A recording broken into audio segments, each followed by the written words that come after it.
Okay, so this next one is actually about being in Istanbul. What was it like stepping into a new whenua and being received by Medicana and by us as Soul Compass whānau? Because for those of you who don't realise, it was myself and Arihia, my girl, that went over.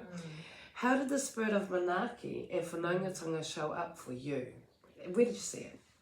I think as soon as we arrived, I was blown away by how beautiful this hospital was and how flash it was. It's like, oh my God, is this a hospital? And I think right from the beginning of the forms and everything with people, I just felt really held, really safe, and really eased my wairua. And so every step through that, going to the room, you know, felt so good. The nurses, I can't say enough about the nurses. They were, their manaki was beautiful. Even with sometimes the English being a little bit little, I learnt Google Translation fast. And yes, I think I've never really felt so supported in a hospital situation that I did in Medicana. I love that for you. Talking about the language, how did you find, I wouldn't actually call it a barrier to be honest, but how did you find the language, going into an indigenous space like Turkey and Istanbul, where they don't, the English is definitely their second language. How was that language barrier for you?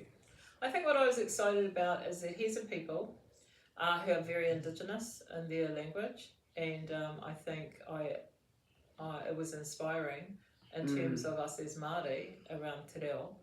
And at times it was a little bit difficult, but then I just got over myself and learned the Google Translation, because they pretty well made me do that often when I couldn't understand. One of the nurses, my favourite one, Lisa, she kept saying, I love English. And I was going, oh wow, you love English. Well, I don't think I've ever heard that. So yeah, you just get by. But I think I got used to doing a lot of facials, a lot of hand movements and body language. I have a son who's non-verbal, so I'm used to having to do that. So that was helpful, yeah. Was there a translator there for you? Yes, our beautiful Egyptian boy. Gorgeous. He was pretty good looking, that boy. Gorgeous young man, and had heaps of conversations. And of course I said, how did you get to have such good English? And he said, oh, well, we taught English in Egypt. So yeah, he was great.